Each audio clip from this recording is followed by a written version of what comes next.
oh wheel bearing number hi zona om le thina an thak tuin han le mi tur hi kan lo shelo thina chu an number tang hianin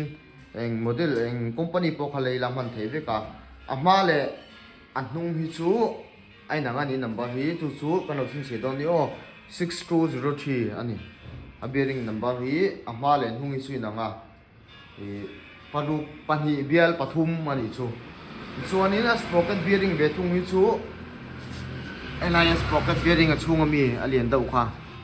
chu tia soi kha na chet vel to ka chet le that kha kia buk to chuanin thlak ngai thina chu number chu 6005 ani ve thung ani paruk bial panga ni chu asang laka wheel bearing le sprocket bearing number zat kha asai san ani chuanin ain len hleinai tam vak lawa mai ro chu a number a chuna thanga kha nakina wheel bearing te sprocket bearing te alo thak don ani kha chuanin kan lei dona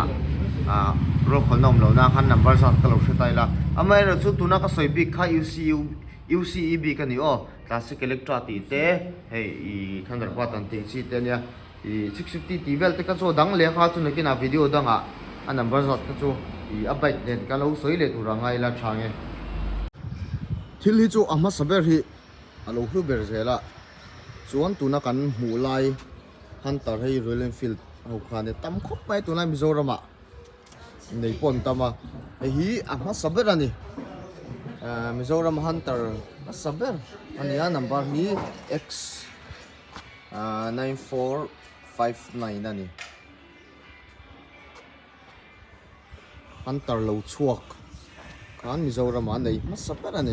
nei to pa hi dal fakima ani o a meli chu a thatte chiam lawa mai ro chu a bai ki choi beinal vero khop mai a dota nei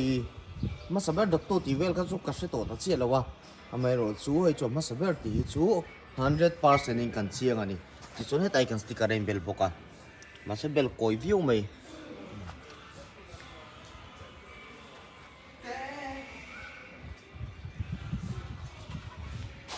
first